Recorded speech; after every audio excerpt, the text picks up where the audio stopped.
Jadi kalau bapak ibu tidak kuat bangun malam untuk sholat tahajud, maka cobalah masuk ke pintu yang istimewa yang kedua dengan pintu Ar-Rayyan, pintu orang puasa. Sampai Abu Bakar As-Siddiq radhiyallahu ta'ala anhu mengatakan pada Nabi, ya Rasulullah, apakah saya bisa masuk lewat pintu-pintu itu? Kata Nabi, semoga engkau termasuk dari bagiannya. Maka beliau menata setiap harinya untuk mengerjakan amalan-amalan yang dipanggil lewat semua pintu itu. Yang paling dahsyat kalangan akhwat, ibu-ibu, emak-emak.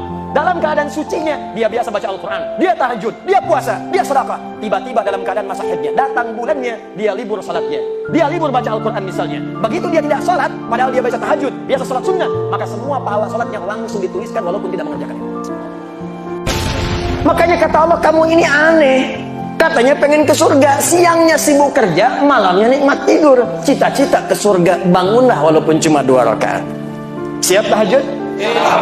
Siap tahajud? Allahu Akbar. Insya Allah, mudah-mudahan di hari kiamat kita dibangkitkan, ada pintu tahajud memanggil kita. Masya Allah. Aina fulan, wong kita galuh. Wah, mutahajidun. Mana orang Palembang yang tahajud? Langsung disebut Palembangnya. Masuk, masuk, masuk, masuk, masuk. Masya Allah. Pak Edi Taylor, masuk. Bapak Sabil, masuk. Pak Lutfi, masuk. Prabu Muli, masuk. Oki, masuk. Banyu Asin, masuk. Indonesia, masuk. Masya Allah. Ketika pintu tahajud memanggil, ada pintu lain lagi yang memanggil. Pintu ini disebut dengan Ar-Rayyan. Inna fil jannati, hadis Al-Bukhari, baban yuqalu Ar-Rayyan. Sungguh di surga itu ada satu pintu namanya pintu Ar-Rayyan. Pintu ini akan memanggil ahli puasa. Aina shaimun, aina shaimun. Puasa disebut dengan as-siyam. Orangnya disebut dengan shaim kalau laki-laki. Perempuan tinggal tambah tak di ujungnya. Muslim laki-laki, perempuan muslimah. Mukmin laki-laki, perempuan mukminah. Shaim laki-laki, perempuan ya. Ahli puasa. Puasa, puasa, puasa. Puasanya disebut dengan as-siyam. Ya ayyuhalladzina amanu kutiba alaikumus siyam. Ingat, as-siyam bukan as-siyam. As-siyam. As-siyam.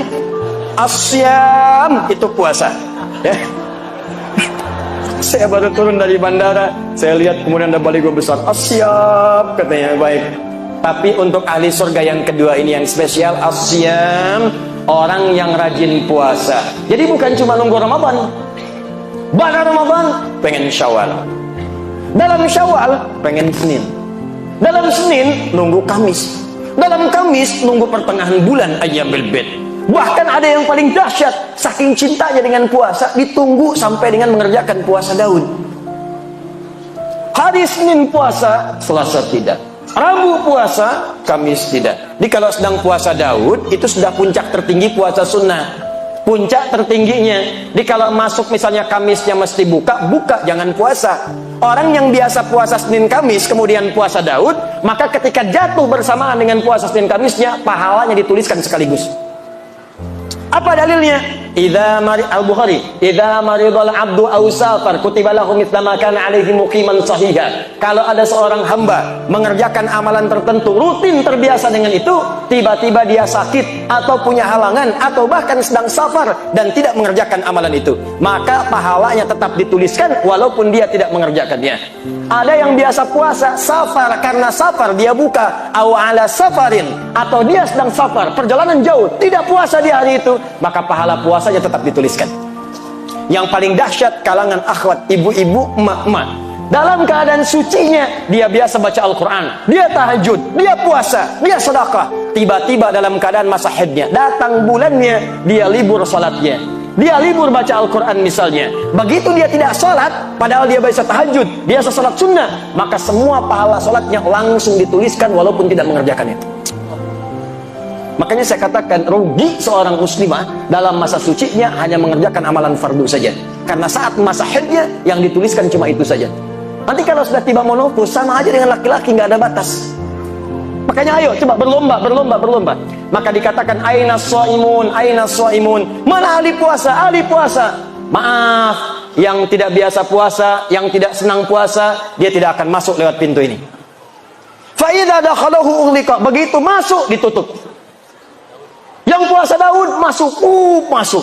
Tiba-tiba langsung nutup. Kok kok ditutup? Saya Daud juga. Daud apa kamu? Saya sholat Daud. Subuh sholat, duhur tidak. Asar sholat, maghrib tidak. Tidak bisa masuk. Jadi yang bisa masuk cuma ahli puasa saja. Jadi kalau bapak ibu tidak kuat bangun malam untuk sholat tahajud, maka cobalah masuk ke pintu yang istimewa yang kedua dengan pintu Ar-Rayyan, pintu orang puasa. Sekarang hari apa? Jumat masuk ke Sabtu, pindah Maghrib sudah masuk Sabtu. Sabtu, kalau belum biasa puasa tunggu Senin. Kenapa tunggu Senin Ustaz? Karena Senin itu ada puasa sunnah, banyak orang yang puasa. Kalau banyak yang puasa terasa lebih ringan kita menunaikannya. Kalau Anda saja sendirian yang lain puasa, baru mau coba sudah pengen puasa Daud. Biasanya subuh sebelum subuh sahur, zuhur buka. Coba Senin dulu.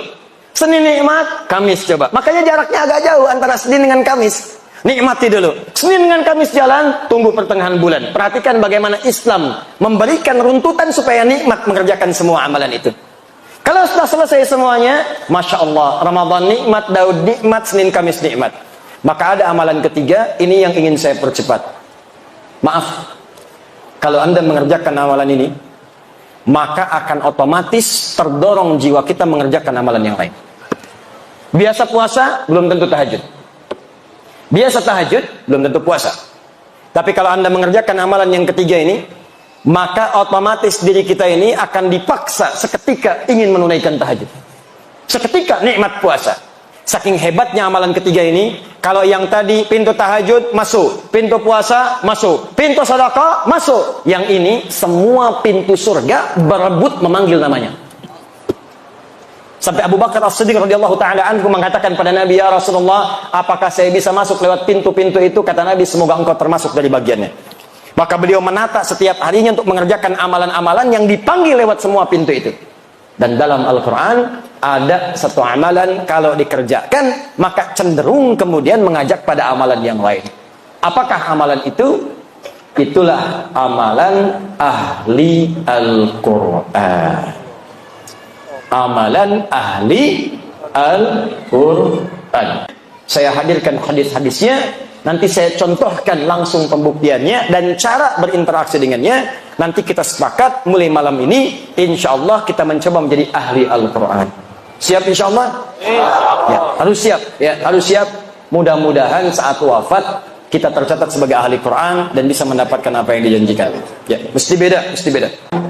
Quran surah ke-13 ayat 23 sampai 24. Siapakah orang ini? Ditafsir di Quran surah 35 ayat ke-33. Siapakah ayat 33 ini? Dijelaskan di ayat 32-nya. Apa keutamaan orang ini? Dijelaskan oleh Nabi dalam hadis riwayat At-Tirmidzi. At-Tirmidzi itu nama aslinya Muhammad. Tumbuh berkembang di Tirmidz, maka dikenal dengan At-Tirmidzi. Menulis salah satu kitab Sunan At-Tirmidzi atau dikenal dengan Sahih At-Tirmidzi. Nomor hadis 2910, 2915, 2920. Nanti kita terangkan apa saja isinya dari nomor-nomor hadis yang disebutkan. Juga nanti tambahan spesial dari hadis Abu Abdurrahman As-Sulami dari sahabat Ali bin Abi Thalib radhiyallahu taala anhu dari Nabi sallallahu alaihi wasallam yang dikutip nanti oleh Imam An-Nawawi dalam kitabnya Tibyan fi Adab Hamalatil Quran. Yuk kita mulai. Bismillah. Setelah ini nanti saya tunjukkan sedikit tentang cara menjadi ahli Quran. Kalau masih nanti ada waktu saya bahas nanti pertanyaan-pertanyaan yang disampaikan. Bismillah.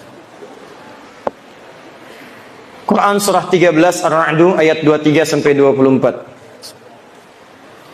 Jannatu 'adnin yadkhulunaha wa man salaha min abaihim wa azwajihim wa dhurriyyatihim wal malaikah yadkhuluna 'alaihim min kulli babin Salamun alaikum bima sabartum fani'ma uqbad dar.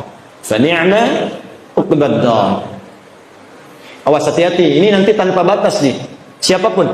Mau pejabat, mau diplomat, birokrat, ustadz, rakyat biasa, pedagang, siapapun. Status naikkan. Nanti saya berikan contoh di mana sahabat-sahabat Nabi dan tabi'in ingin berusaha menjadi bagian dari ayat ini dan hadis-hadis yang dimaksudkan.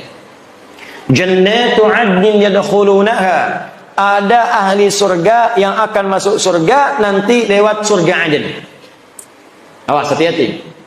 Aden ini termasuk surga yang indah.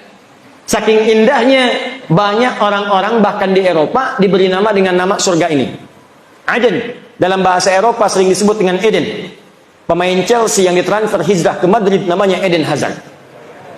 Ya, Eden Hazard pindah kemudian ke Real Madrid dengan transfer 100 juta euro.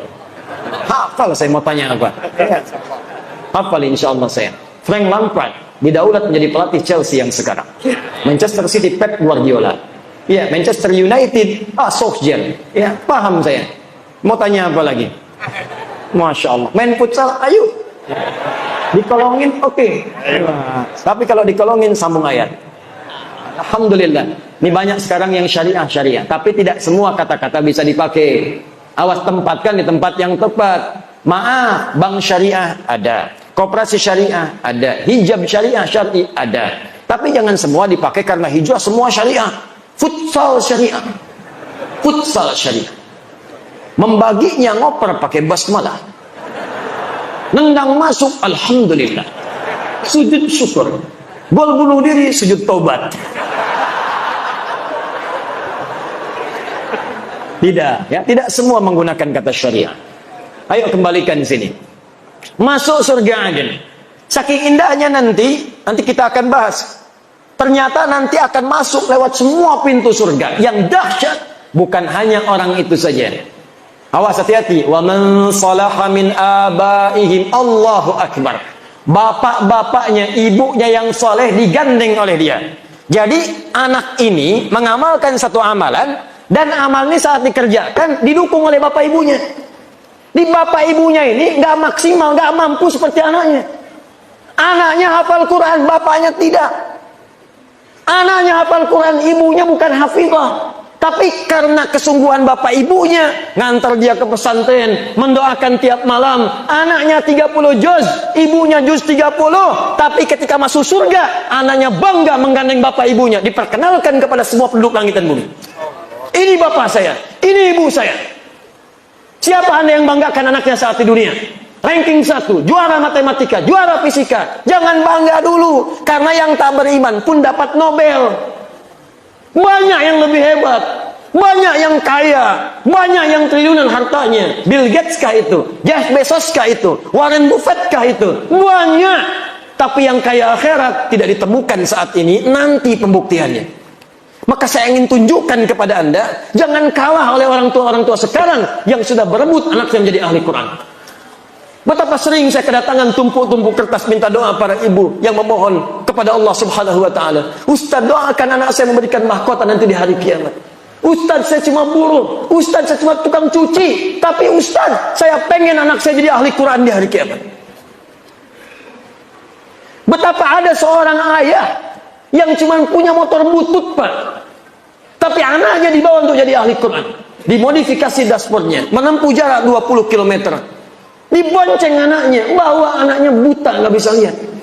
Sampai ke syekhnya datang, mau apa ke sini? Mau jadi ahli Quran.